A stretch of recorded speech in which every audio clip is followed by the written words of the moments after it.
এই শোনো না, আমাদের অন্ধবিশ্বাস চ্যানেলটি যারা এখনো সাবস্ক্রাইব করেননি প্লিজ সাবস্ক্রাইব করে দাও। আর অল্প কিছু সাবস্ক্রাইবার হলে 1,00,000 পরিবার হবে। সবাই প্লিজ সাবস্ক্রাইব এবং বেশি বেশি শেয়ার করে দাও প্লিজ। তাহলে তো হলোই। এভাবে কেঁদে কেঁদে দুর্বল হলে কি চলে নাকি? আসল উদ্দেশ্য তো তাহলে কোনোদিন পূর্ণ হবে না। বি স্ট্রং বনু, তোকে সব পরিস্থিতি মোকাবিলা করতে হবে। কি পারবি না তুই? তোর ভাই তো সেদিন বড় মুখ করে বলেছিল বাবার টাকা পয়সা ছাড়া নিজের চেষ্টায় কারণ নাম না খাটিয়ে সব পাওয়া যায়। তুই যদি ভেঙে পড়িস তাহলে তো ভাইয়ের কথা দাম রইল কোথায়? আমার সম্মান রাখতে পারবি তো? পারবো ভাইয়া, আমি পারবো। পারতে তো আমাকে হবেই। এই না হলে আমার বনু। ব্যস্ত সময় পার করছে শ্রেয়া। অফিসের ছুটিটা পেলে একটু উপকার হতো, তবে সমস্যা নেই, কয়েকদিনই তো। রোজ ভার্সিটিতে যাওয়া, এত অফিস, তারপর আরুর বাসায় গিয়ে নিজেদের কস্টিউম প্রিপেয়ার করা, একটু দম ফেলার জো নেই এই কয়েকদিনে। তবে আর বেশি দিন না, কালকে ওদের ফ্যাশন কন্টেস্ট। আজকে কাজ দ্রুত কমপ্লিট করে বাসায় ফিরতে হবে। কালকের দিনটা অফিস থেকে ছুটি পেয়েছে, যেহেতু কালকে সারাদিন ভার্সিটিতে থাকতে হবে তাই অহর্নিশ ওকে ছুটি দিয়েছে। অহর্নিশে নিজেরও সেখানে থাকতে হবে, ও তো লেকচারার ওই ভার্সিটির। শ্রেয়াকে কেন এই কয়েকদিন ছুটি দেয়নি এই নিয়ে আরও অহর্নিশের সাথে ঝামেলা করেছে। অহর্নিশ তো আর বোনকে বলতে পারল না সে শ্রেয়ার পরীক্ষা করছিল।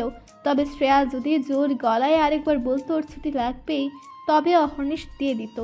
পরে অহর্নিশ একবার ছুটির কথা বলতে চেয়েছিল, তবে নিজের ইগোকে দমিয়ে উঠতে পারেনি। শ্রেয়া আরেকবার অহর্নিশকে রিকোয়েস্ট করতে পারত, কই করল তো না। সে এখন সেধে সেধে ছুটি দিতে যাবে কেন? কাজ করতে করতে বেশ অনেকটা দেরি হয়ে গেছে শ্রেয়ার, সব গুছিয়ে রেখে গেছে। আরও সব নিয়ে কালকে একেবারে ভার্সিটিতে যেতে পারবে সে ব্যবস্থা করে গেছে, এর জন্যই এত দেরি। শ্রেয়া আরও রুম থেকে বেরিয়ে নিচে নামতে আরও বলল, অনেকটা দেরি হয়ে গেছে, তুই কি একা ফিরতে পারবি? শ্রেয়ার ছোট্ট জবাব, হ্যাঁ পারবো। অহর্নিশ ড্রয়িং রুমে বসেছিল। রাত হয়ে গেছে এখন, আর মেয়েটা একা যেতে চাইছে। তারপর জীবনে কোনোদিন তো রিকশায় চড়তে দেখেনি এই মেয়েকে, তাহলে যাবে কিভাবে? হেঁটে? অহর্নিশ তড়িঘড়ি করে জবাব দিল, রাতের বেলা এভাবে একা একটা মেয়ের যাওয়া ঠিক না।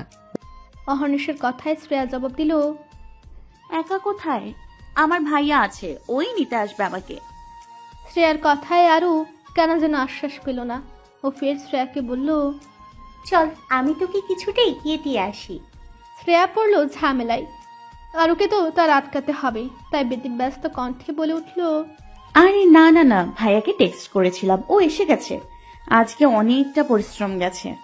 তুই এখন রেস্ট কর, কালকে সারাদিন বিজি থাকবি, রেস্ট নেওয়ার টাইমই পাবি না। Okay bye. বলে শ্রেয়া আর কাউকে কিছু বলতে না দিয়ে বেরিয়ে গেল। অহর্নিশ ভাবে, মেয়েটা কি আদেও সত্যি বললো নাকি মিথ্যা? বাসা কত দূর এই মেয়ের কে জানে। থাক, সেসব চিন্তা পরেও করা যাবে। কালকে তো অহর্নিশকে ভার্সিটিতেই থাকতে হবে, বেশ অনেকটা দায়িত্ব আছে তার উপর। কালকে ফ্যাশন কন্টেস্টটা সুষ্ঠুভাবে পরিচালনা করার দায়িত্ব তার। সে অবশ্য একটা হোস্টকে ম্যানেজ করে নিয়েছে, তাকে বুঝিয়ে দিয়েছে কি করতে হবে না হবে। এখন দেখার পালা কতটা কি স্বাভাবিক হয়। সকাল থেকে ব্যস্ততা শুরু হলো আজ। কোনো রকম ব্রেকফাস্টটা করেই আরও আর শ্রেয়া চলে এসেছে ভার্সিটিতে। ভার্সিটিতে তো প্রোগ্রাম ভাইব চলে এসেছে। কন্টেস্টটা যেহেতু শুধুমাত্র থার্ড ইয়ারের ছেলে মেয়েদের নিয়েই হচ্ছে, তাই প্রত্যেককে আলাদা আলাদা রুম দেওয়া হয়েছে যেন তারা নিজেদের মডেলকে তৈরি করে জাজদের সামনে উপস্থাপন করতে পারে। শ্রেয়া আর আরও তো কাজে লেগে পড়েছে। শ্রেয়া একটা শাড়ি ডিজাইন করেছে, যেটা এখন সে পরিয়ে দিচ্ছে আরুকে। সিম্পল বাট বেশ সুন্দর শাড়িটাই আরুকে বেশ ভালোই লাগছে। এখন জাজদের পছন্দ হলেই হলো। আরুকে রেডি করানো কমপ্লিট শ্রেয়ার। ইতিমধ্যে সকলকে মডেল নিয়ে প্রোগ্রামের জায়গাটাতে আসতে বলা হয়েছে।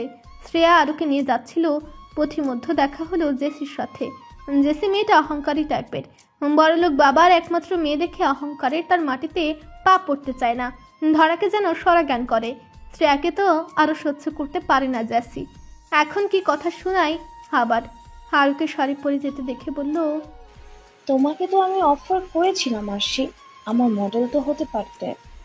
তারপর শ্রেয়াকে উদ্দেশ্য করে জেসি বলল, এইরকম একটা চিপ কার্ডের চিপ মেন্টালিটির ডিজাইনিং পোশাক পরে তুমি তো কন্টেস্ট জিততে পারবে না।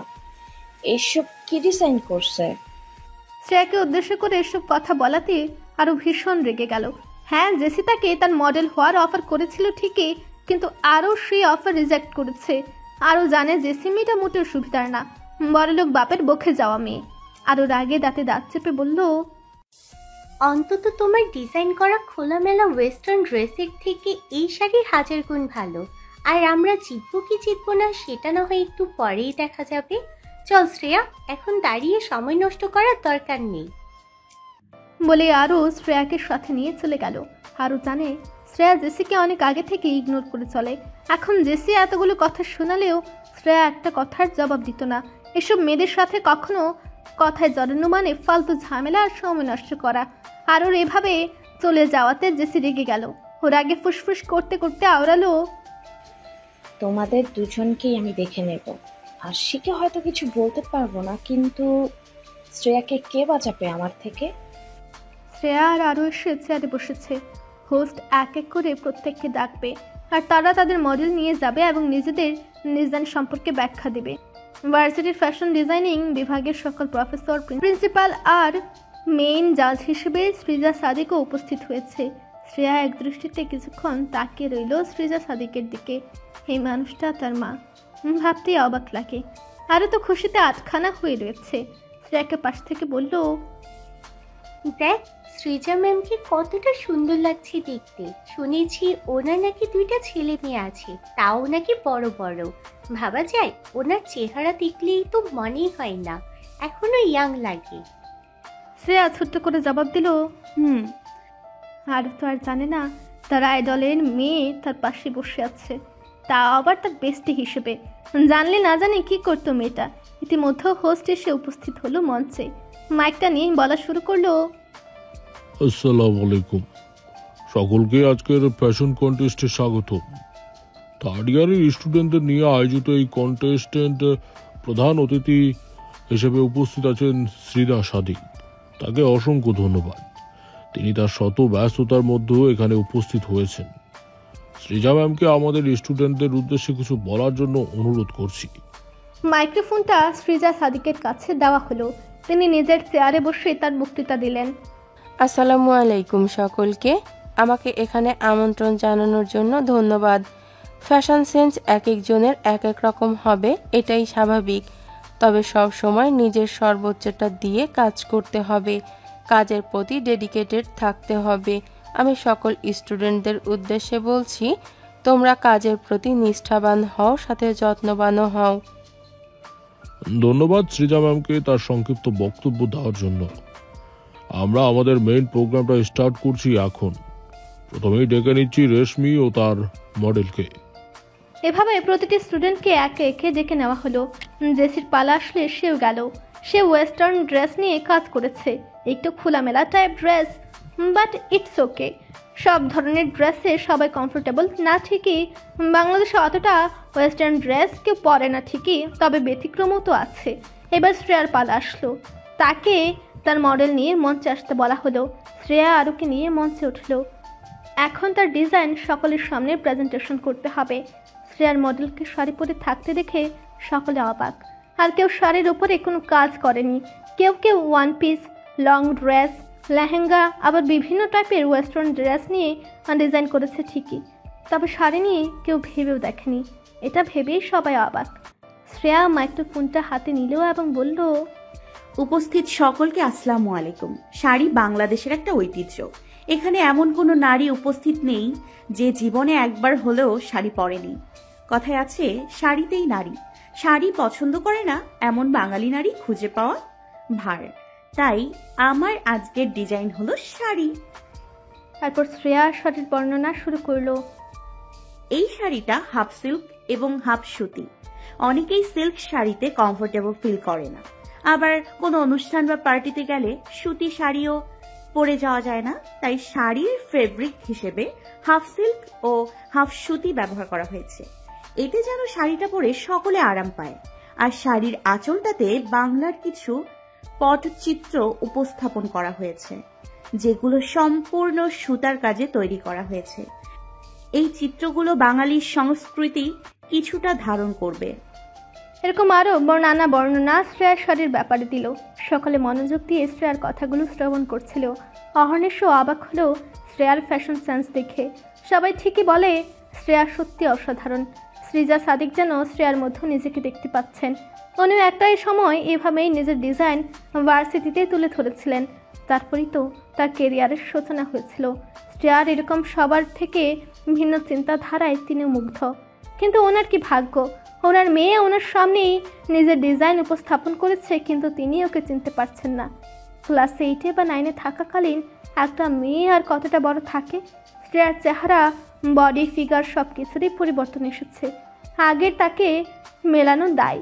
শ্রেয়ার উপস্থাপন শেষ হতেই সকলের করতালি ভেসে আসলো। সে ছিল শেষ কন্টেন্ট। এবার হোস্ট বলল, এর মধ্যে দিয়ে শেষ হলো আমাদের আজকের প্রতিযোগিতা। বিচারক মণ্ডলীর দৃষ্টি আকর্ষণ করছি তারা যেন সঠিক ভাবনা, চিন্তা, ন্যায় বিচারের দ্বারা আজকের বিজয়ীকে ঘোষণা করেন। বিচারকগণ ডিসকাস করতে ব্যস্ত। কে কি করেছে, কতটুকু কার চিন্তা ভাবনার পরিধি, সব মিলিয়ে জয়ী বানাতে হবে একজনকে। শ্রেয়া আর আরও বসে আছে। শ্রেয়া বেশ টেনশনই আছে।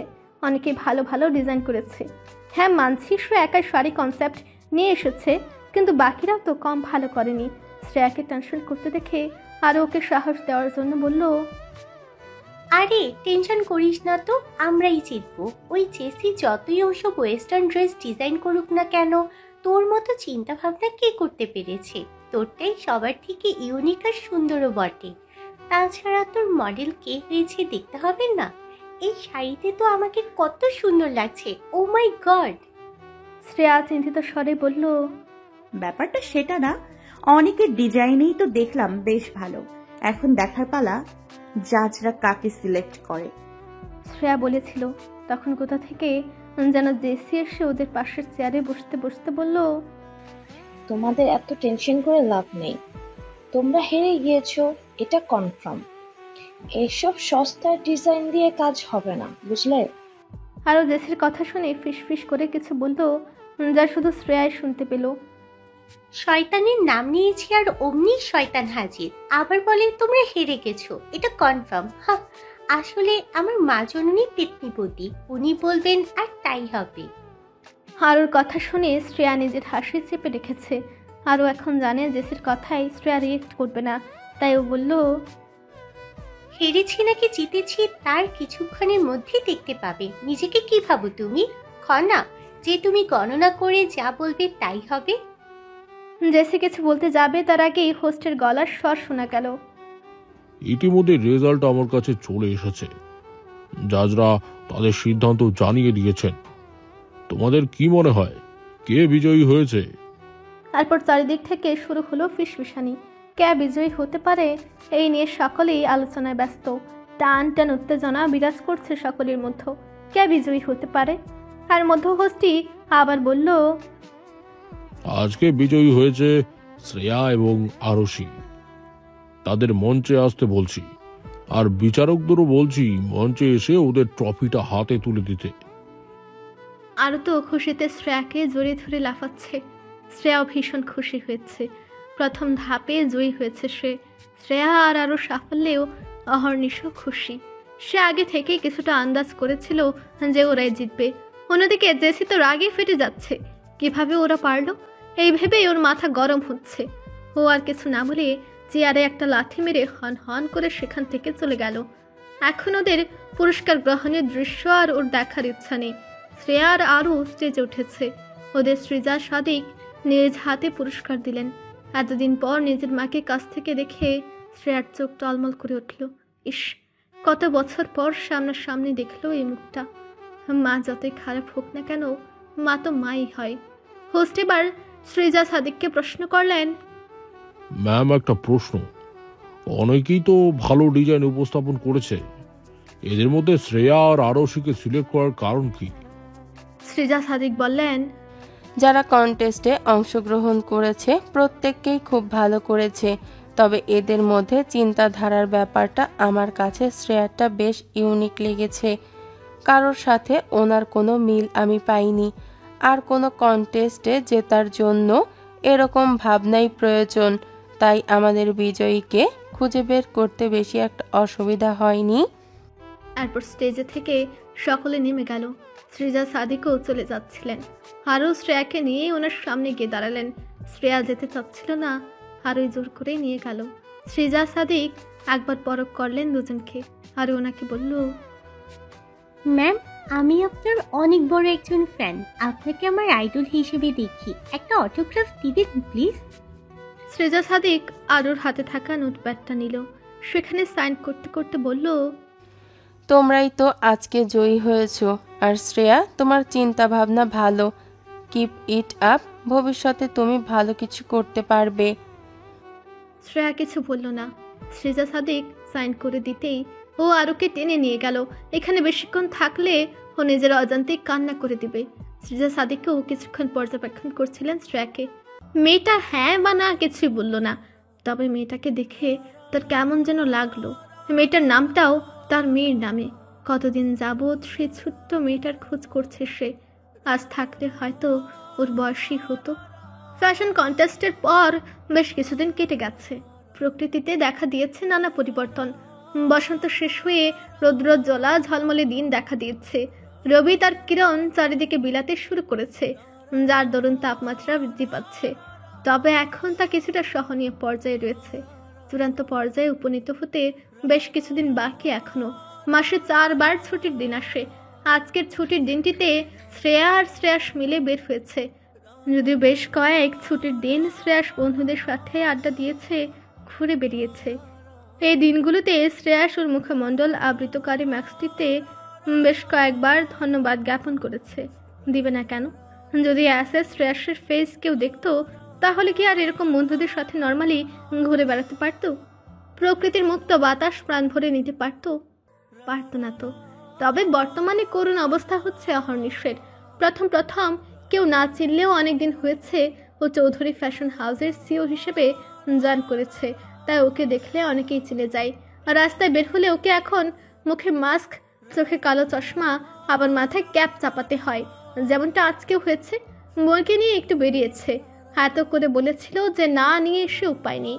হঠাৎ অহর্নিশের চোখ গেল রাস্তার অপর পাশে। সে আর আরও সবে মাত্র রেস্টুরেন্ট থেকে বের হচ্ছিল। ওর মনে হলো শ্রেয়ার মতো কেউ একজন রাস্তার উপাস থেকে হাওয়ায় মিঠাই কিনে গাড়িতে উঠল। ভাইকে দাঁড়িয়ে পড়তে দেখে আর বলল, ভাইয়া, দাঁড়িয়ে পড়লি কেন? অহর্নিশ তড়িঘড়ি করে বলল, ওই যে রাস্তার ওপাশে হাওয়াই মিঠাই নিয়ে গাড়িতে উঠছে, ওটা শ্রেয়া না? ভাইয়ের কথায় আরো দৃষ্টি অপর পাশে গেল। ও শুধু গাড়িতে ওঠা আর গাড়িটা ছেড়ে যাওয়া দেখলো। তাছাড়া একজন মানুষকে পেছন থেকে দেখে কি চেনা যায়? ডাক দিলে যদি অন্য কেউ হয়, অবশ্য ডাকবে কিভাবে? গাড়িটা তো অলরেডি ছেড়ে দিয়েছে। আর বলল, পেছন থেকে দেখি কিভাবে বুঝবো ভাইয়া? তাছাড়া শ্রেয়া অমন দামি গাড়িতে চড়বে কিভাবে? ও তো সাধারণ একটা মেয়ে, জীবনে কোনোদিন রিক্সায় চড়তে দেখেছিস ওকে? তাহলে ও অত দামি গাড়ি পাবে কোথা থেকে? অহর্নিশ ভাবলো, আরও তো ঠিকই বলেছে, কিন্তু এতটাই কি ভুল দেখলো? হতেই পারে শ্রেয়া তো নিতান্ত সাধারণ মেয়ে, ও এরকম গাড়ি পাবে বা কোথা থেকে? সে হয়তো ভুল দেখেছে, কিন্তু অহর্নিশ বুঝতে পারলো না ওটা তো শ্রেয়া হতেই পারে। সে তার ফ্যামিলি ব্যাকগ্রাউন্ড সম্পর্কে জানে না। হয়তো শ্রেয়া সাধারণভাবে চলাফেরা করে, তাই বলে ও হাই সোসাইটি বা বড়লোক হবে না এমনটা ভাবা ভুল। ওটা আসলে শ্রেয়াই ছিল। ভাই বোন দুজন ঘুরতে বেরিয়েছিল। হঠাৎ রাস্তায় শ্রেয়া হাওয়াই মিঠাই দেখতে পেয়ে গাড়িটা থামাতে বলে, ভাইয়া গাড়ি থামাও, আমি হাওয়াই মিঠাই কিনবো। ছোট্ট বোনের এরকম বাচ্চামি কাণ্ড দেখে শ্রেয়া হাসে। বোনটা এখন তার অনেকটাই ঠিক। যান্ত্রিক মানবী আর নেই সে। বোন চেয়েছে আর সে গাড়ি থামাবে না এমনটা হয় নাকি? গাড়ি থামতেই শ্রেয়া বেরিয়ে 2টা হাওয়াই মিঠাই কিনে আবার গাড়িতে ওঠে। আর এই ঘটনায় আরও আর অহর্নিশ দেখে, কিন্তু চিনেও চিনতে পারল না। মুখটা যদি দেখতে পেত তাহলে হয়তো এতক্ষণে সব বুঝতে পারত, রহস্যের উদ্ঘাটন করতে পারত। কিন্তু আফসোস, হয়েও হলো না। অহর্নিশ আর আরও বাসায় চলে এসেছে। অহর্নিশ তার রকিং চেয়ারটাতে বসে এখনো সে ঘটনায় ভাবছে। যদিও আরও যথোপযুক্ত যুক্তি দিয়েছে, তবু তার দ্বিধা লাগছে। রকিং চেয়ারের দোলাটা স্টপ করে ফোন দিল মাহিনকে।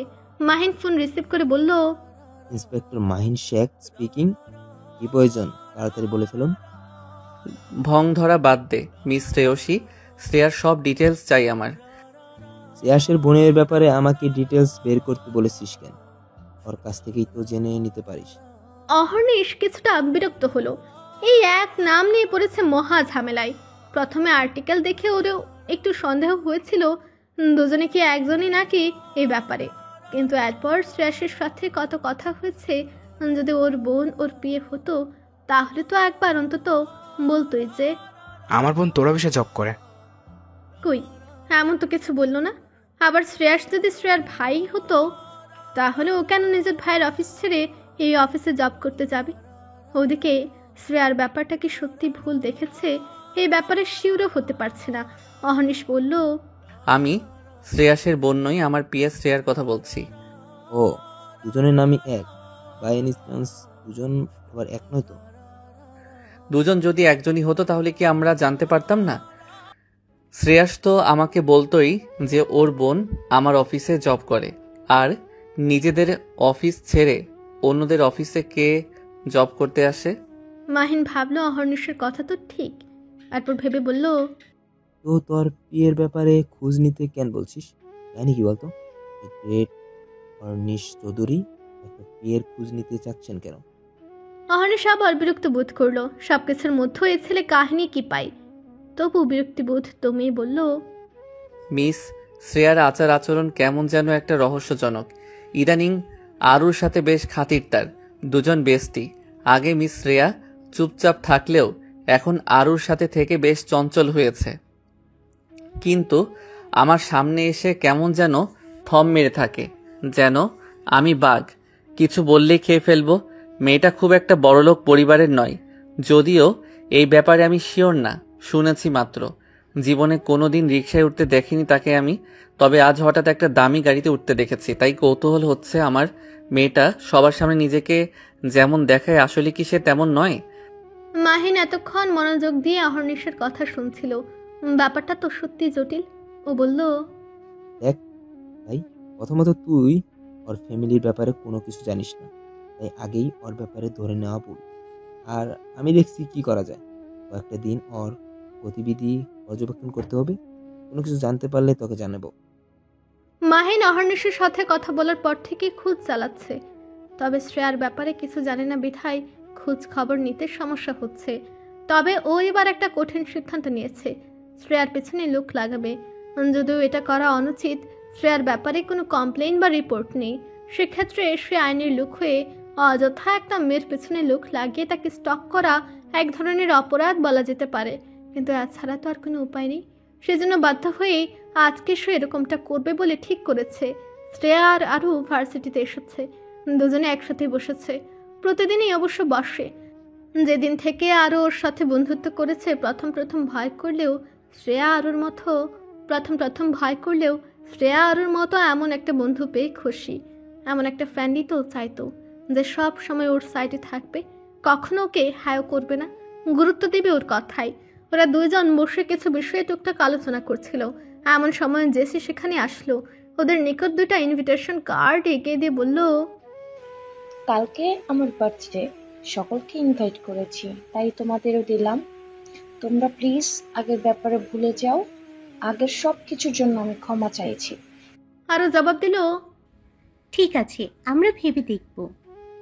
জেসি এবার কিছুটা অনুনয়ের স্বরে বলল, প্লিজ তোমরা আগের ব্যাপারগুলো মনে রেখো না।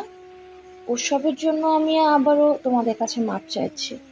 কালকে সবাই আসবে, তোমরাও এসো প্লিজ, না হলে আমার খারাপ লাগবে। জেসির এমন অনুনয় করা দেখে আরও আর চোখে জেসিকে একটু দেখলো। এই মেয়ে হঠাৎ এমন বিহেভ করছে কেন, কি হলো হঠাৎের? তবে জেসির অনুনয়ে শ্রেয়ার হয়তো মন গড়ল। ও বলল, ঠিক আছে, আমরা যাওয়ার চেষ্টা করব। শ্রেয়ার কথা শুনে জেসি একটু দূরে গিয়ে একটা শয়তানি হাসি দিল আর মনে মনে বলল, আসো কালকে, আমাকে অপমান করার শাস্তি হাড়ে হাড়ে টের পাওয়াবো তোমাকে। শ্রেয়া, বেশিবার বেড়েছিস তুই, কাল তোকে কে বাঁচাবে আমিও দেখি। তুই রাজি কেন হলি ওই জেসির কথায়? তুই জানিস না ও কেমন মেয়ে, নিশ্চয়ই কোনো কাণ্ড ঘটাবেও। আরও বেশ রেগে শ্রেয়াকে কথাগুলো বলল। শ্রেয়া আরুকে ম্যানেজ করতে বলল, আহা, রাগ কেন করছিস? জেসি তো ক্ষমা চাইলো, কেউ ক্ষমা চাইলে কি তাকে ফিরিয়ে দেয়া যায়? ও হয়তো ওর ভুল বুঝতে পেরেছে। ওই রকম মেয়ে না যে নিজের ভুল বুঝতে পেরেছে, নিশ্চিত মনের মধ্যে কোনো শয়তানি প্যাচ আসছে, ডাইনি একটা। আরু, এভাবে বলছিস কেন? সত্যি তো হতে পারে। আর তা যদি নাও হয়, তুই আছিস না। আমাকে কেউ বললে তো সব কথার জবাব তুই দিস। তাহলে আবার আমার ভয় কিসের? হ্যাঁ, আমি আছি, ভয় কেন মা করো? আর ওর কথায় ওরা দুজনেই হেসে দিল। সে যে এক প্রাণ খোলা হাসি। কতদিন পর এমন জোরে শব্দ করে শ্রেয়া হাসলো কে জানে। আরও ওর দিকে তাকিয়ে বলল, তোকে হাসলে কত সুন্দর লাগে। আগে কেমন গম্ভীর হয়ে থাকতি, কারোর সাথে কথা বলা তো দূর, তাকেও মনে হয় দেখতি না। যাই হোক, তোর হাসির সাথে না একজনের হাসি বড্ড মিল পাই। শ্রেয়া জিজ্ঞাসা সূচক দৃষ্টি দিয়ে জানতে চাইল, কে এসে? আরও সরাসরি জবাব, আমার আইডল সৃজা সাদিক, অনেক মিল আছে ওনার সাথে তোর। শ্রেয়া একটু থতমত খেয়ে গেল। আজকাল এই নামটা আবার তার নামের সাথে জড়িয়ে যাচ্ছে। ও বলল, ধুর, কি বলিস যত সব। বাদ দে তো এসব কথা। কালকে তাহলে আমরা যাচ্ছি, ওকে? আরও জবাব দিল, হুম। আরও বুঝতে পারে না সৃজা সাদিকের বিষয় আসলে শ্রেয়া কেন বিষয়টা এড়াতে চায়। হয়তো আর জানে না শ্রেয়ার মাই হলো সৃজা সাদিক। তবে কিছু জিনিস না জানাই ভালো। শ্রেয়া আজকে অফিস থেকে বাসায় ফিরছে। প্রতিদিন শ্রেয়াস যেভাবে এসে নিয়ে যায়, আজকেও তার ব্যতিক্রম হয়নি। নিত্যদিনের মতোই শ্রেয়া খাচ্ছে আর ভাইয়ের সাথে টুকটাক কথা বলছে। ভাইয়া, তুমি কালকে অফিসে আনতে এসো না, হ্যাঁ? আমি কালকে হাফ টাইম করে চলে যাব বাসায়। সেখানে থেকে আবার এক জায়গায় যেতে হবে। শ্রেয়াস ভাবছে, শ্রেয়া আবার কই যাবে কালকে? এমনিতে তো কোথাও যায় না, গেলে ওকে সাথে নিয়ে যায়। শ্রেয়াস ভেবে বলল, কই যাবি তুই? কালকে আমাদের এক ক্লাসমেটের বার্থডে আছে, সেখানেই যেতে হবে সন্ধ্যায়। আমি আর আরু যাব, তুমি কোনো টেনশন করো না। শ্রেয়াস খুশি, বোনটা সকলের সাথে মিশতে পারছে। আগের মতো এতটা চুপচাপ থাকে না। এটা তো ও চায় তো সকলের সাথে মিশুক। স্কুলের একটা ঘটনার পর থেকে তো বন্ধু বান্ধব বানানো বন্ধই করে দিয়েছিল। একা একা থাকতেও যাক, এখন মোটামুটি ঠিক আছে। তাহলে তবে তোর তো ফিরতে রাত হয়ে যাবে, তাহলে আমি কিভাবে আনতে যাবো তোকে? আরে বেশি দূর না তো, ওই যে শিকদার ভিলা আছে না, ওইখানেই যাব। আমাদের বাসা থেকে তো 20 মিনিটের রাস্তা। অনুষ্ঠান শেষ হলেই তোমাকে ফোন দিব, তুমি না হয় নিয়ে আসলে। শ্রেয়াস বোনের কথায় অবাক হলো। ওর কাছেও তো ইনভাইটেশন এসেছে শিকদার ভিলা থেকে। ও বলল, তুই কি জিসান শিকদারের মেয়ে জেসিকার বার্থডেতে যাচ্ছিস? শ্রেয়া মাথা নেড়ে হ্যাঁ বোঝালো। আসলে জেসির পুরো নাম হচ্ছে জেসিকা শিকদার। ওকে সবাই জেসি বলেই ডাকে। আর ওর বাবা হলো জিসান শিকদার, একজন বিজনেসম্যান তিনি। শ্রেয়া সবার বলেন, আরে আমার কাছেও ইনভিটেশন এসেছে। তুমি কি যাবে ভাইয়া? তোমাকে তো কখনো কোনো পার্টিতে তেমন একটা অ্যাটেন্ড করতে দেখি না। না, যাওয়া হবে না। তুই যেহেতু যাচ্ছিস, সম্ভব হলে আমিও যেতাম, কিন্তু কালকে একটা মিটিং পড়ে গেছে। বাসায় ফিরতে আমারও দেরি হবে। তোকে নিয়ে একবারে ফিরবো বাসায় তাহলে। আচ্ছা, ঠিক আছে। ভাই বোন দুজন তো কথা বলতে বলতে বাসায় ফিরলো, কিন্তু তাদের পেছনে যে একজোড়া চোখ আজকে তাদের ফলো করে গেল, সেই খবর কি দুজন রাখলো? কোনো আন্দাজই তো করতে পারলো না তারা। লোকটা ফোন দিল মাহিনকে। মাহিনী আজকে শ্রেয়াকে ফলো করার জন্য লোক রেখেছে। অহর্নিশের অফিস শেষে প্রতিদিন শ্রেয়া কোথায় যায়, আসলে ওর বাসা কোথায় সেটা জানার জন্য লোক লাগানো হয়েছে শ্রেয়ার পেছনে। মাহিন ফোন রিসিভ করতেই লোকটা বলল, স্যার, চৌধুরী ফেজানাজ থেকে বের হয়ে সামনে একটা গাড়ির মোড় থেকে শ্রেয়া ম্যাম একটা গাড়িতে ওঠে। গাড়িটা বেশ দামি। ভেতরে কে ছিল তখন আমি বুঝতে পারিনি, কিন্তু সবচেয়ে আশ্চর্যের ব্যাপার হলো গাড়িটি তরুণ বিজনেস আইকন এস শ্রেয়াসের বাসায় এসে থেমেছে। আর গাড়ি থেকে শ্রেয়া ম্যাম আর শ্রেয়াস স্যার দুজনকে বের হতে দেখা গেছে। মাহিন অবাকের চরম পর্যায়ে। শ্রেয়াস ওদের থেকে এই কথাগুলো লুকালো কেন? কি বলছো তুমি? সব ঠিক দেখছো তো? জি স্যার, আমি এখনো শ্রেয়া স্যারের বাসার সামনে দাঁড়িয়ে আছি। দুজনে একটা ছবি তুলেছি দূর থেকে। রাস্তার হালকা আলোয় দূর থেকে তুলেছি বিদায় কিছুটা ঘোলাটে হয়েছে, তবে বোঝা যায়। আপনাকে পাঠাচ্ছি ছবিটা, আপনি দেখেন। আচ্ছা, পাঠাও। আর তোমাকে শেয়ার কিছু নিতে হবে না, নিজের কাজে এখন যেতে পারো। বলে মাহিন ফোনটা কেটে দিল।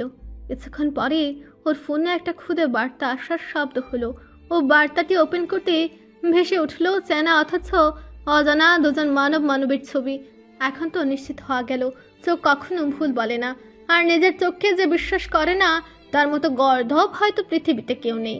তবে চোখের দেখা মাঝে মধ্যে ভুলও হতে পারে, কিন্তু এক্ষেত্রে ভুল হওয়ার কোনো সম্ভাবনাই নেই মাহিনের। অহর্নিশকে ব্যাপারটা জানাতে হবে। তৎক্ষণাৎ ফোন লাগালো অহর্নিশের ফোনে, কিন্তু হাই, সেই ফোন থেকে ভেসে আসলো একজন রমণীর কণ্ঠস্বর। আপনার কাঙ্ক্ষিত নাম্বারটিতে এই মুহূর্তে সংযোগ দেওয়া সম্ভব হচ্ছে না, অনুগ্রহ করে পরে ফোন করুন। মাহিন বিরক্ত হলো। এই কয়েকদিনে না হলেও 100 বার ফোন দিয়েছে অহর্নিশ। জানতে চেয়েছে শ্রেয়ার ব্যাপারে কোনো খোঁজ পেয়েছে কিনা। তাড়াতাড়ি খোঁজ নেওয়ার ব্যাপারে হুমকি ধামকিও দিয়েছে তাকে। একজন পুলিশ অফিসারকে ধমক দেয়। কি আশ্চর্য ব্যাপার! অথচ ও এখন ফোন দিচ্ছে, আর অহর্নিশের ফোন ধরার নাম গন্ধও নেই। ব্যাটা গেছেটা কই? ফোনটা ধরলে আজকে ব্যাটার পিন্ডি চটকে ছাড়বে। অহর্নিশ আসলে একটু রেস্ট নিচ্ছিল। সারাদিন অফিস ভার্সিটি ওর উপর দিয়েও কম ধাকল যায় না। বাবা তো ওকে ভার্সিটি ছাড়তে বলে, ও তো ছাড়বে, তবে এখন না। এখন পর্যন্ত তো বাবাও অফিসের অনেকটাই সামলায়। যেদিন বাবা অফিস ছেড়ে দিবে, সব দায়িত্ব ওর ঘাড়ে এসে পড়বে, সেদিনও তো ও ভার্সিটি ছেড়ে দিবে। ফোনটার চার্জ শেষ হয়ে গিয়েছিল বিধায় অফ হয়ে গিয়েছিল। সবে মাত্র চার্জ থেকে ফোনটা খুলে সেটা অন করলো, দেখলো মাহিন বার কয়েক ফোন দিয়েছিল, তাই ও এবার ফোন দিল। মাহিন ফোনটা রিসিভ করতেই ওকে কিছু বলার সুযোগ না দিয়ে অহর্নিশ বলল, কাজের কথা থাকলে বলবি, আর যদি অকাজের জন্য ফোন দিস তাহলে আমার এখন সময় নেই। মাহিন রেগে গেল। সব সময় কি অকাজের জন্যই ফোন দেয় নাকি? সে একটু রাগ নেই বলল, চুপ কর বেটা, কাজের জন্য ফোন দিছি, যা খবর পেয়েছি না বললে না তুই আবার স্টুক করিস। অহর্নিশ উৎসুক হয়ে বলল, কি, শ্রেয়ার ব্যাপারে কোনো খোঁজ পেয়েছিস? শুধু খোঁজ নয়, তার সকল ডিটেলস এখন আমার হাতের মুঠোয়। 2 সিয়া একটাই, মানে সিয়াসের বোন সিয়া আর তোর পিয়ের সিয়া একজন।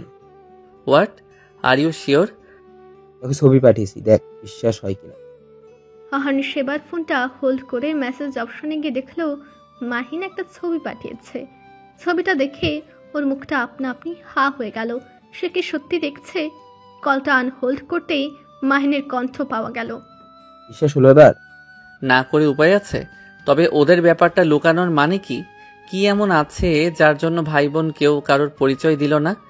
ভোরের আলো ফুটতেই শুরু হয় ব্যস্ততা। মানুষ লেগে পড়ে তার কাজে। এখন কি আর আছে সময় পাখির কিচিরমিচির উপভোগ করার? যান্ত্রিক জগতের সকল মানুষই আজকাল যান্ত্রিক হয়ে পড়েছে। শ্রেয়া আজ অফিস হাফ টাইম করে চলে এসেছে। রেডি হচ্ছে জেসির বার্থডেতে যাবে বলে। ছোট্ট একটা উপহারও কিনেছে সে জেসির জন্য। অবশ্য বড় লোক বাবার মেয়ে জেসির সেই উপহার পছন্দ হবে কিনা সে ব্যাপারে শ্রেয়ার যথেষ্ট সন্দেহ। শ্রেয়া একটা মেরুন রঙের লং গাউন পরেছে, একটা ওড়নাও নিয়েছে সাথে, হাতে একটা ব্রেসলেট, কানে একটু বড় সাইজের দুল, সিল্কি লম্বা চুলগুলো ছেড়ে রাখা। মুখে তেমন কোনো প্রসাধনের ব্যবহার নেই, একটু পাউডার আর ঠোঁটে হালকা করে লিপস্টিক, ব্যাস রেডি সে। এখন সে অপেক্ষা করছে আরও আসার। নিজের বাসা থেকে কিছুটা দূরেই দাঁড়িয়ে আছে সে। আরও আসবে, তারপর দুজন আরুর গাড়ি করে একসাথে জেসির বার্থডেতে যাবে। খুশি মনেই দাঁড়িয়ে আছে সে। এভাবে কত বছর দাওয়াত খাওয়া হয় না তার। মনের শান্তি না থাকলে কি আর কোনো কিছুতে শান্তি পাওয়া যায়? কিন্তু এই বার্থডে পার্টিতে আদৌ তার জন্য ভালো কিছু অপেক্ষা করছে কিনা জানা নেই। কিছুক্ষণের মধ্যে আরও গাড়ি নিয়ে আসতেই শ্রেয়া সেটাতে চড়ে বসলো। গন্তব্য এখন শিকদার ভেলা।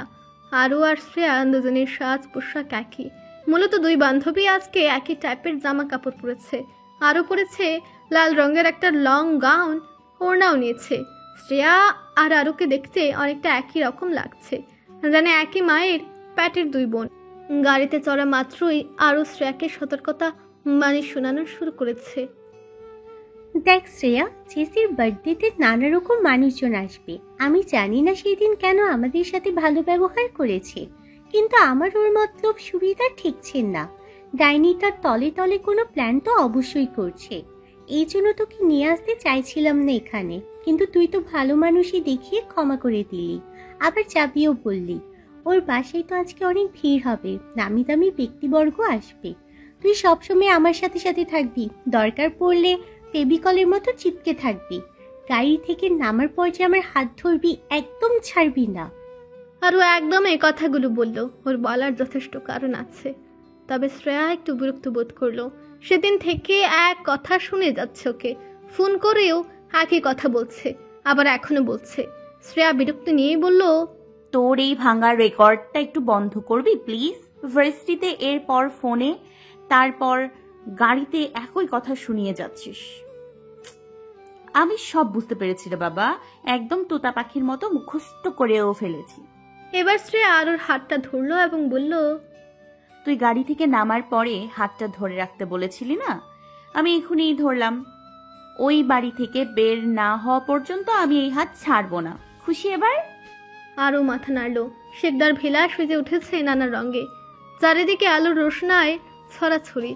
বাসার একমাত্র মেয়ের জন্মদিন, প্রতি বছরই এই দিনটাতে এমন আয়োজন করা হয়। শ্রেয়া আর আরও ভেতরে প্রবেশ করতেই চোখ পড়ল নানা চেনা অচেনা মানুষ।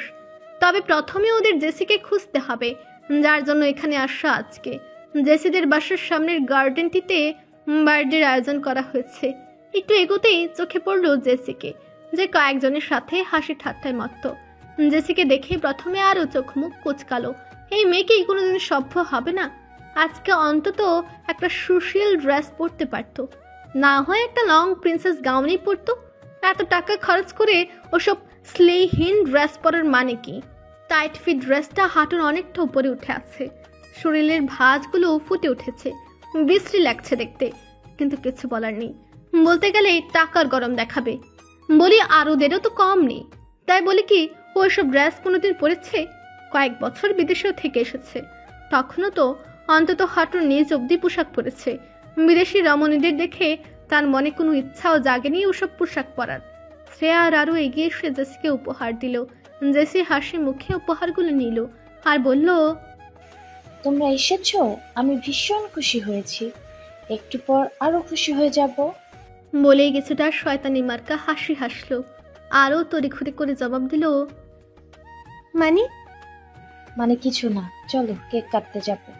সকলেই এসে গেছে নিশ্চয়ই, চলো চলো। জেসি তাড়া দিল সকলকে যাওয়ার জন্য। আরও মনের সন্দেহ গাঢ় হলো, তবে মুখে কিছু বলল না। ও শ্রেয়ার হাতটা শক্ত করে ধরে আছে, যেন পণ করেছে শ্রেয়া আর কিছু হতে দেবে না।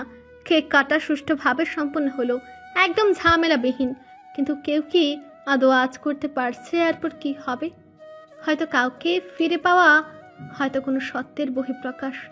এটাকে কি বিস্ফোরণ বলা যায় না?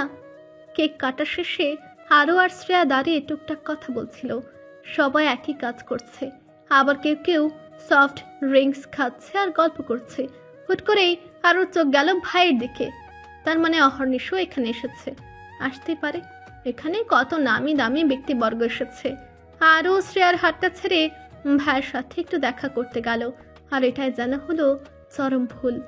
আরও যাওয়ার সময় বারবার শ্রেয়াকে বলে গেছে যেন ও এখানেই থাকে, কোথাও না যায়।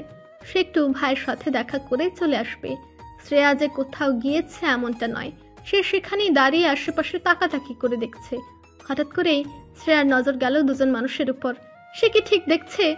অবশ্য ভুল দেখার প্রশ্নই আসে না। এখানে কত মান্যগণ্য লোক এসেছে, তারা দুজনও তাদের কাতারে পড়ে। সে দুজন লোক আর কেউ না, শ্রেয়ার জন্মদাত্রী পিতা আর জন্মদাত্রী মাতা।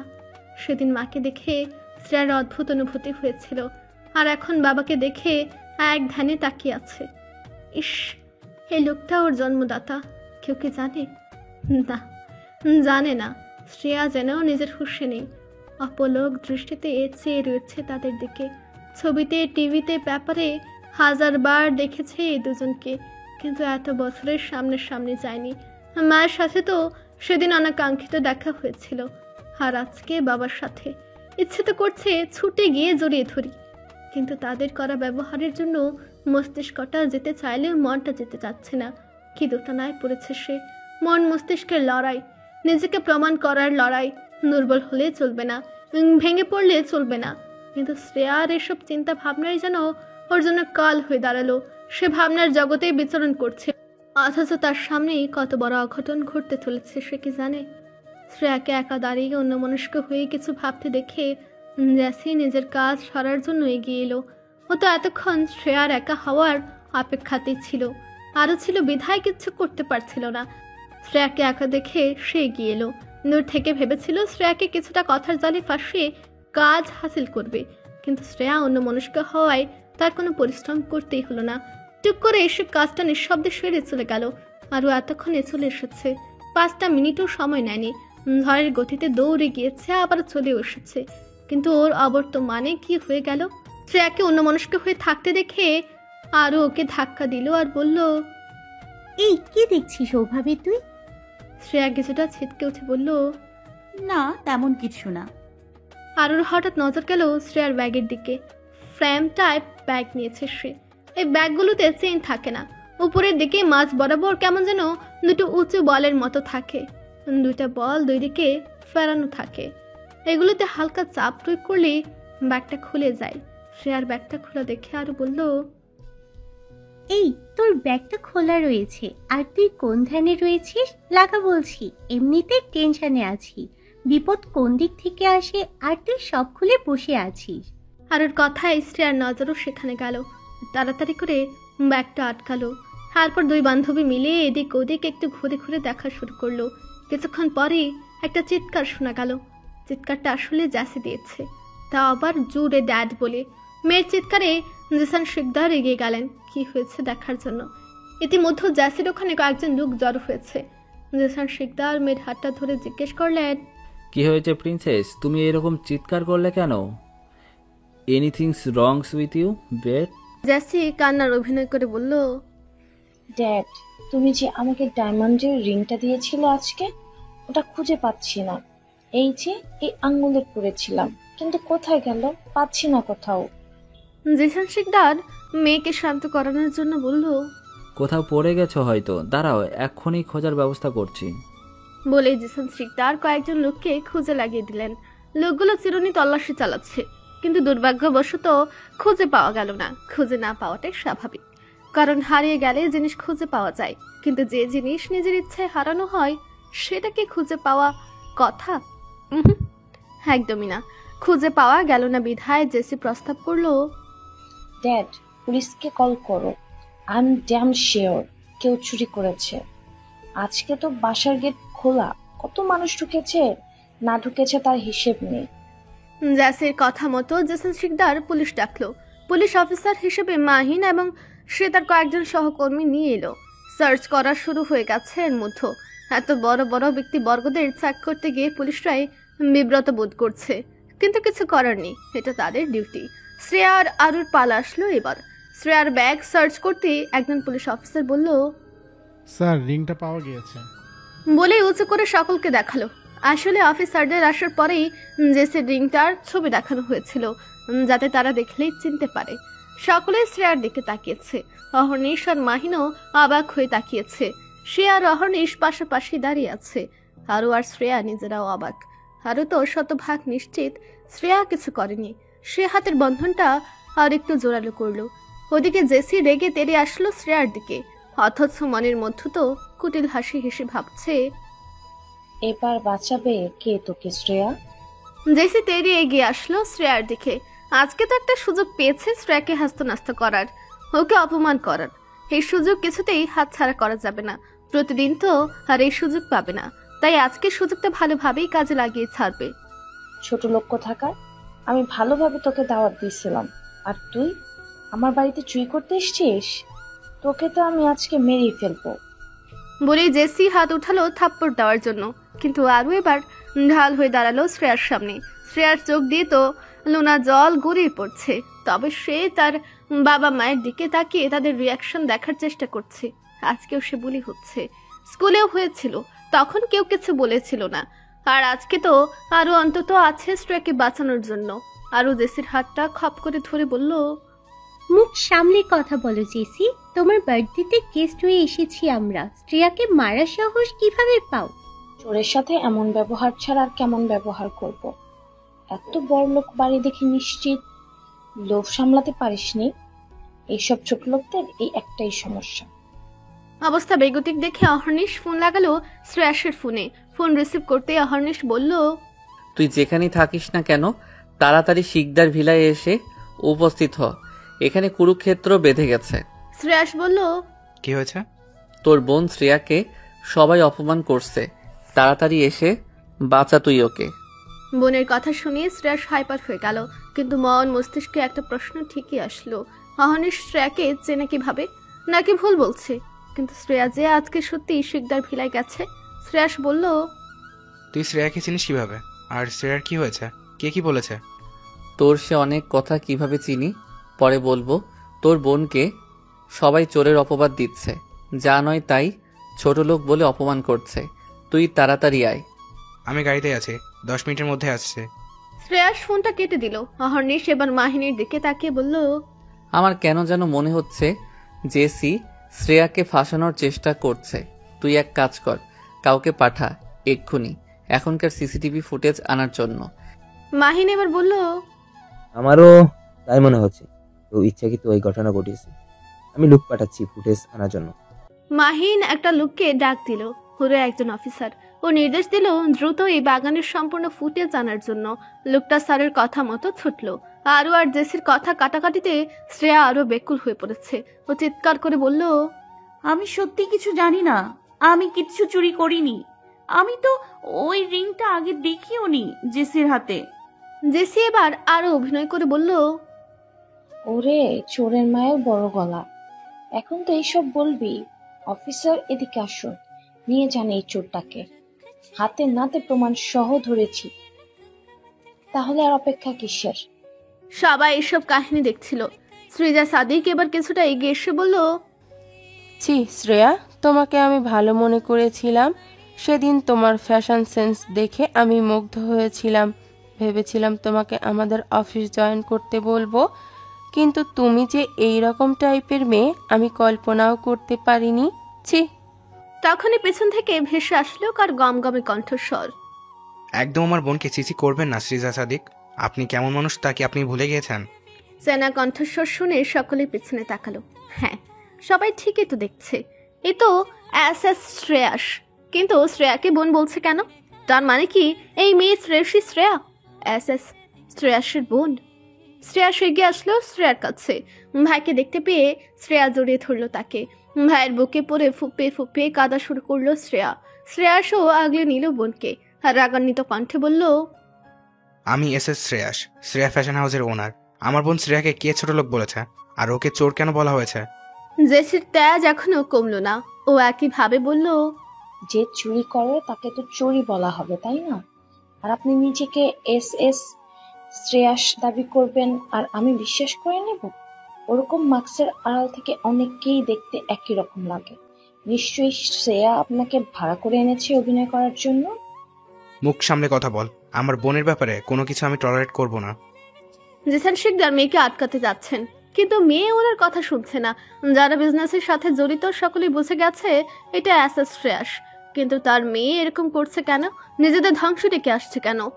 শ্রেয়াস ডিল ক্যান্সেল করে দিলে তাদের কত লস হতে পারে তা কেউ বুঝতে পারছে না।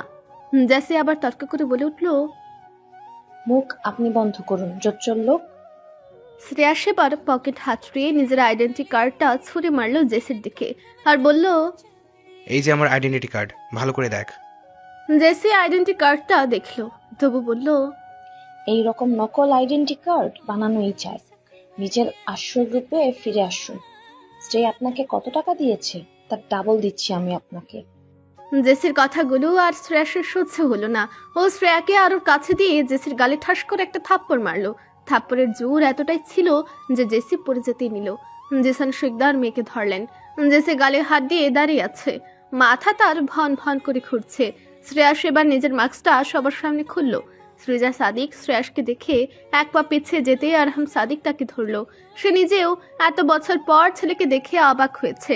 শ্রেয়াস এবার জোরে চিৎকার করে বলল, আমাকে টাকা পয়সা গরম দেখাস? দেখ, আমি শ্রেয়াস, ওরূপে সাদমান সাদিক শ্রেয়াস, আরহাম সাদিক আর শ্রীজা সাদিকের একমাত্র ছেলে। আর ও হলো আমার আদরের ছোট বোন শ্রেয়সী শ্রেয়া।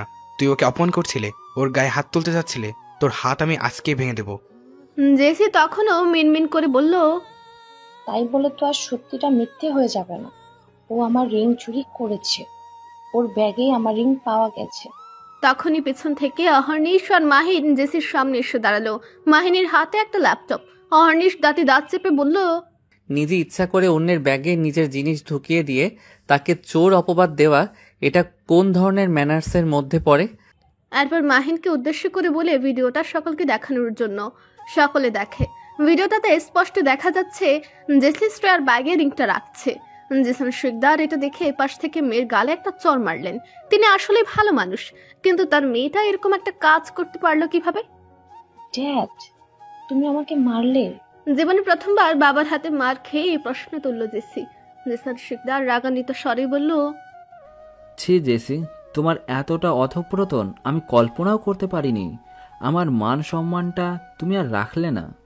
শ্রীজা সাদেক এবার এগিয়ে গেলেন জেসির দিকে আর বললেন, তুমি এত নিম্নমানের কাজ করতে পারো ভাবিনি। আমার মেয়েকে তুমি এভাবে অপমান করলে, আমার মেয়েকে তুমি ছোট লোক বললে। ইচ্ছে তো করছে তোমার মুখ ভেঙে দিই।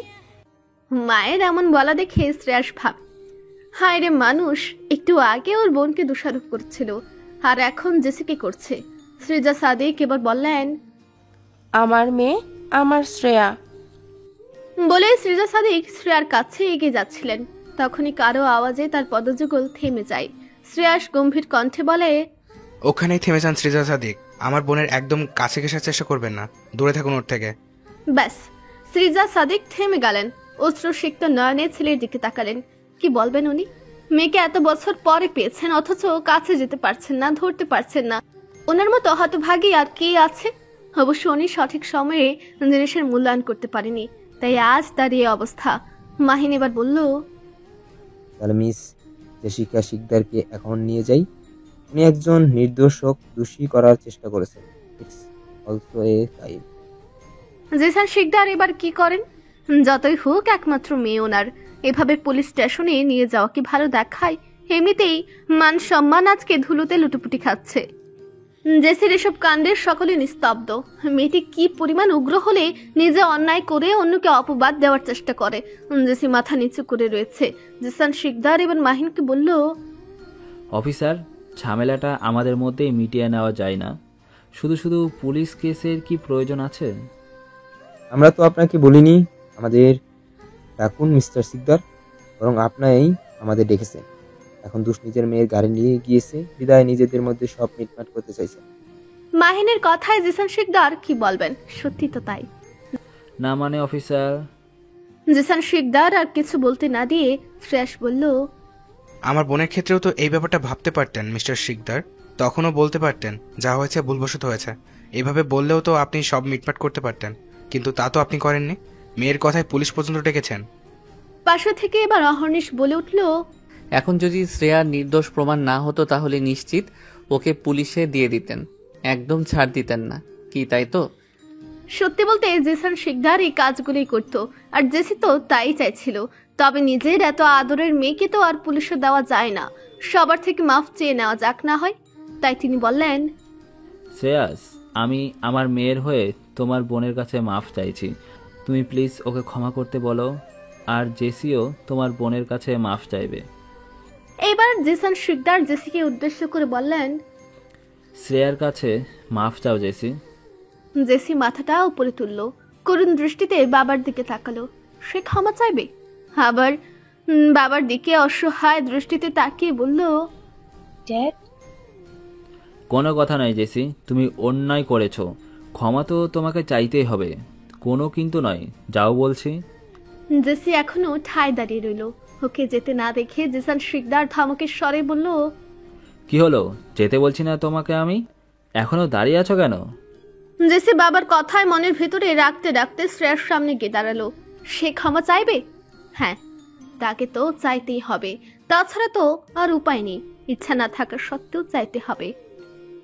আমাকে ক্ষমা করে দাও শ্রেয়া, তোমার উপর রাগ থেকে আমি হিতাহিত জ্ঞান হারিয়ে ফেলেছিলাম, সরি। বলে জেসি দৌড়ে নিজের রুমে চলে গেল। কিন্তু এত সহজেই তো শুদ্ধ হওয়ার পাত্রী নয়। এত সহজেই কি সে শ্রেয়াকে ছেড়ে দিবে? কখনোই না। প্ল্যান একবার ফেল হয়েছে তো কি হয়েছে? জেসি ক্ষমা চেয়ে চলে যাওয়ার পর জিসান শিকদার সকলের কাছে মাফ চেয়ে বিদায় নিলেন। আর যা হলো তাতে তার রেপুটেশন অনেক ডাউন হয়ে গেছে। মেয়ে তার মান ইজ্জত সব ধুলে মিশিয়ে দিয়েছে। তারপরে কি শ্রেয়াস তার সাথে বিজনেস ডিল করবে কিনা কে জানে। তার ব্যবসায় না আবার লস হয়। তিনি তো এতটাও খারাপ মানুষ না, কারো সাথে কখনো অন্যায় করেননি, কাউকে হ্যাও করার মনোবাসনাও কখনো তার মধ্যে হয়নি। মেয়েটা যে কার মতো হলো কে জানে অতিরিক্ত আদরে মেয়েটা বাদর হয়েছে। সময় থাকতে ওকে আটকানো দরকার, পরে না আবার অতিরঞ্জিত কিছু হয়ে যায়। সকলেই বাসার বাইরে চলে গেল। শ্রেয়া তো নিস্তব্ধ হয়ে রয়েছে। এরকম ঘটনায় সে বাকরুদ্ধ, নিজেকে সামনে ওঠা তার কষ্ট হচ্ছে। আরও শ্রেয়াকে ধরে ধরেই বাসার বাইরে নিয়ে এলো। মেয়েটার হাত ওর কাছে ঠান্ডা লাগছে। ওর শরীর ঠিক আছে তো? শ্রেয়াস বের হয়ে মাহিনকে বলল, থ্যাঙ্কস দোস্ত। সিসিটিভি ফুটেজটা না থাকলে শ্রেয়াকে নির্দোষ প্রমাণ করা হয়তো সম্ভব হতো না। আমার বোনটা আবার ট্রমাটাইজড হয়ে পড়লো। মাহিন বলল, আমাকে থ্যাঙ্কস দিয়ে লাভ নেই, আমার মাথাও তখন হ্যাং হয়ে গেছিল। অর্নিশ মনে করিয়ে দিল সিসিটিভি ফুটেজ কথা, না হলে যে আজকে যে কি হতো কে জানে। শ্রেয়াস এবার অহর্নিশকে একটা হাক করে বলল, থ্যাঙ্কস রে, এটা দিলেও তোকে কিছুই দেওয়া হবে না। তুই যে আমার উপকার কি করেছিস তুই নিজেও জানিস না। কি চাস তুই বল একবার, আমার সাধ্যের মতো হলে তোকে অবশ্যই দিব। অহর্নিশ একবার শ্রেয়ার দিকে তাকালো, কিছুটা ভেবে বলল, সময় হলে চাইবো, আর তোকে দিতেও হবে। না করলেও শুনবো না। কি দিবি তো যা চাইবো? তুই একবার চেয়ে দেখিস। আরো কিছুটা ভয় লাগতে শুরু করেছে। শ্রেয়া কিছু বলছে না। দুই একবার জিজ্ঞেস করেছে ওর খারাপ লাগছে কিনা, কিন্তু শ্রেয়া কোনো উত্তর দেয়নি। শরীর হাত পা ক্রমশ ঠান্ডা হচ্ছে। হুট করে শ্রেয়া দেহের সমস্ত ভার ছেড়ে দিল আরুর উপর, মানে সেন্সলেস হয়ে গেছে। আরো দিল এক চিৎকার। শ্রেয়া, কি হয়েছে তোর? এই শ্রেয়া! আরুর চিৎকারে শ্রেয়াস, অহর্নিশ আর মাহিন তিনজনই এগিয়ে এলো। শ্রেয়াস গিয়ে শ্রেয়াকে ধরলো। নিজের বুকের কাছে শ্রেয়ার মাথাটা কিছুটা হেলিয়ে দিল। সৃজা সাদিক আর আরহাম সাদিকও বাসা থেকে তখন বের হচ্ছিলেন। তারা জেসান শিকদারের সাথে কথা বলছিলেন বিধায় একটু দেরি হলো। মেয়েকে তারা এতদিন পরে ফিরে পেয়েছেন, তারপর এরকম একটা পরিস্থিতি। জেসান শিকদার ওনাদের কাছে একান্তে ক্ষমা চাওয়ার জন্য একটু অপেক্ষা করতে বলেছিলেন। তবে বের হতেই শ্রেয়াকে শ্রেয়াসের বুকে পড়ে থাকতে দেখে সৃজা সাদিকের মাতৃ হৃদয় হাহাকার করে উঠল। কি হয়েছে তার মেয়ের? আগের সব ঘটনার জন্য সে এতদিন যাবৎ অনুতপ্ত হয়ে এসেছে। এতদিন কত খুঁজ চালিয়েছে কিন্তু পায়নি। এতদিন পর তাও এই অবস্থায় ফিরে পেল। এখন যদি মেয়ের কিছু হয়ে যায় তাহলে তো উনি নিজেকে কোনোদিনও ক্ষমা করতে পারবেন না। উনিও ছুটে গেলেন মেয়ের কাছে। শ্রেয়াস অনবরত ডেকে চলেছে, বনু, এই বনু, চোখ খোল একটাবার, চোখ খোল। অহর্নিশ জলের বোতল থেকে কিছুটা জল শ্রেয়ার মুখে ছিটিয়ে দিল, কিন্তু তাও শ্রেয়ার জ্ঞান ফেরার নাম নেই। শ্রেয়াস ভয়ে তটস্থ। বোনটাই তার বেঁচে থাকার একমাত্র অবলম্বন। সৃজা সাদিক কান্না করতে করতে মেয়ের দিকে এগিয়ে গেলেন। শ্রেয়া, শ্রেয়া, আমার মেয়ে। বলে শ্রেয়াকে ধরতে যাবে। শ্রেয়াস বাধা দিল, বলল, একদম আমার বোনকে ধরবেন না সৃজা সাদিক। এই অবস্থার জন্য আপনারা কোথাও না কোথাও দায়ী। একদম দরদ দেখাতে আসবেন না। শ্রেয়াসের এই কথায় সৃজা সাদিক এবার দমে গেল। অহর্নিশ বলল, এখন মাথা গরম করার সময় নয় শ্রেয়াস। শ্রেয়াকে হসপিটালে নিয়ে যেতে হবে যত দ্রুত সম্ভব। শ্রেয়াকে হসপিটালে নিয়ে যাওয়া হয়েছে। শ্রেয়াস তার মাকে তখন অতগুলো কথা শোনালেও সৃজা সাদিক আর আরহাম সাদিক ছুটে এসেছেন হসপিটালে। ডাক্তার এসেছে শ্রেয়াকে দেখার জন্য। ডাক্তার কিছুটা দেখে বললেন, মিস্টার সিরাজ, আপনার বোনের হয়তো কিছু কারণে অতিরিক্ত প্যানিক হয়ে গেছিল, তার জন্য অজ্ঞান হয়ে গিয়েছে। ওনাকে স্যালাইন দিয়ে যাচ্ছি আর একটা রকমের ইঞ্জেকশন পুশ করে যাচ্ছি। আর আজকের রাতটা বরং হসপিটালেই থাকুন। কালকে সকালে আপনার বোনকে রিসার্চ করে দেওয়া হবে। ঠিক আছে ডাক্তার। ডাক্তার তার কাজ করে চলে গেল। আরু, অহর্নিশ, মাহিন সবাই হসপিটালে এসেছে। শ্রেয়াস এবার বলল, রাত তো অনেক হয়ে গিয়েছে, শ্রেয়া তো মনে হয় আজকে জ্ঞান ফিরবে। তোরা বরং আজকে চলে যা। শ্রেয়াসের কথায় সম্মতি জানিয়ে সকলে কেবিন ছেড়ে বেরিয়ে গেল। সৃজা সাদিক ও আরহাম সাদিক কেবিনে ঢুকতে চেয়েছিল, কিন্তু শ্রেয়াস অ্যালাউ করেনি। সেদিন বাড়ি থেকে বের করে দিতে পারলো, আর আজকে একটু কান্নাকাটি করে মানাতে আসলেই কি মেনে যাবে নাকি? হ্যাঁ তো সুজা। শ্রেয়াস ওদের মমতা মামুনিকে ফোন করে জানিয়ে দিল শ্রেয়ার কথা। মমতা বেশ দুশ্চিন্তা প্রকাশ করলেন, আসতেও চাইলেন হসপিটালে, কিন্তু শ্রেয়াস বারণ করে দিল। এত রাতে কষ্ট করে আসার কোনো মানে হয়? আর সে আছেই বোনের খেয়াল রাখার জন্য, একাই পারবে সবকিছু। ভোরের আলো ফুটতেই এক টুকরো রোদ এসে শ্রেয়ার মুখের উপর পড়লো। সে পিটপিট করে চোখ খোলার চেষ্টায় আছে। ব্যথা করছে প্রচুর, তবু খুলতে হবে। বেসরকারি একটা হসপিটালে শ্রেয়াকে আনা হয়েছে। কেবিনটা পরিপাটি করেই গোছানো। চোখ খুলতেই শ্রেয়া নিজের অবস্থান টের পেল। সে হসপিটালে।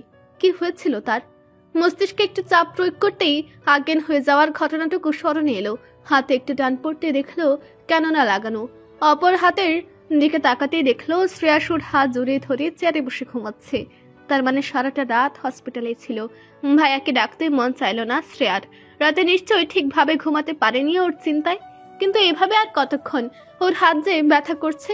ইচ্ছে না থাকা সত্ত্বেও হাতটা একটু নাড়ালো চড়ালো। হাতে শ্রেয়াসের ঘুমটা হালকা হয়ে গেল। ধরফরে উঠল কিছুটা, ঘুম একদম ছুটে গেল। বোনকে চোখ মেলে তাকে থাকতে দেখে ব্যতি ব্যস্ত হয়ে জিজ্ঞেস করলো, কোথাও কষ্ট হচ্ছে বনু? ডাক্তার ডাকবো? শ্রেয়া মাথা নাড়িয়ে না করলো। শ্রেয়াস ঘড়িটা দেখলো, এখন 8টা বেজে 30 মিনিট। শ্রেয়াকে নিয়ে যেতেও হবে আবার। ডাক্তারকে একবার ডেকে নেওয়াই ভালো। শ্রেয়ার চেকআপটা না হয় একটু করে দিক। শ্রেয়াস ডাক্তারের নাম্বারে কল লাগালো। কিছুক্ষণের মধ্যেই ডাক্তার কেবিনের দরজা ধাক্কা দিয়ে প্রবেশ করলো। শ্রেয়াকে চোখ মেলে তাকে থাকতে দেখে বলল, কেমন ফিল হচ্ছে এখন? কোথাও কোনো কষ্ট হচ্ছে? শ্রেয়া এবার মুখ খুললো। নিয়মিত ভালোবাসার গল্প শুনতে এবং পড়তে আমাদের অন্ধবিশ্বাস চ্যানেলটি সাবস্ক্রাইব করে পাশে থাকা বেল আইকনটি ক্লিক করুন। ধন্যবাদ সবাইকে।